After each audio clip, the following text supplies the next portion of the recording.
living in this way can be really, really countercultural.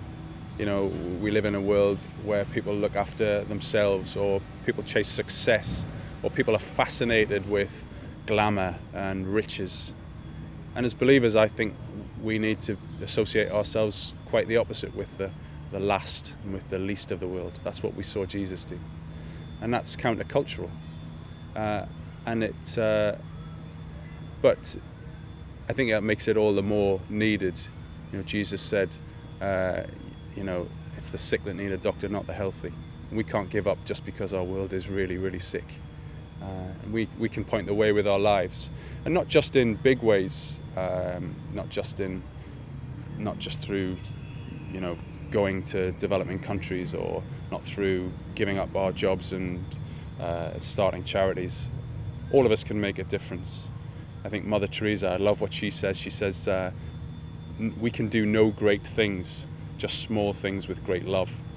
And I think the world is changed by millions of people who decide that they're going to do small things that they can do where they are. But the combination of those things change the world.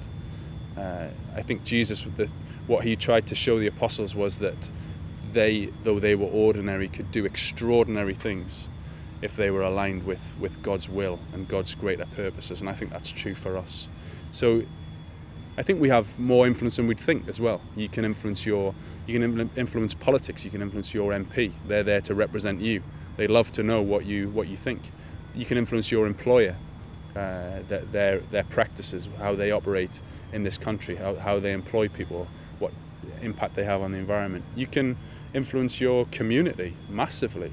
If your neighbours don't know each other, then, you know, get to know your neighbours, bring them together. We can have a big influence on culture through the art that we produce, through the music that we write, through the way that we behave on public transport. I think we should, like Jesus did, be walking around the world, mixing in, influencing, being salt that preserves and brings out the flavour, being yeast that takes the whole thing to a different level. Don't tell me there's nothing that you can do. We can all do something.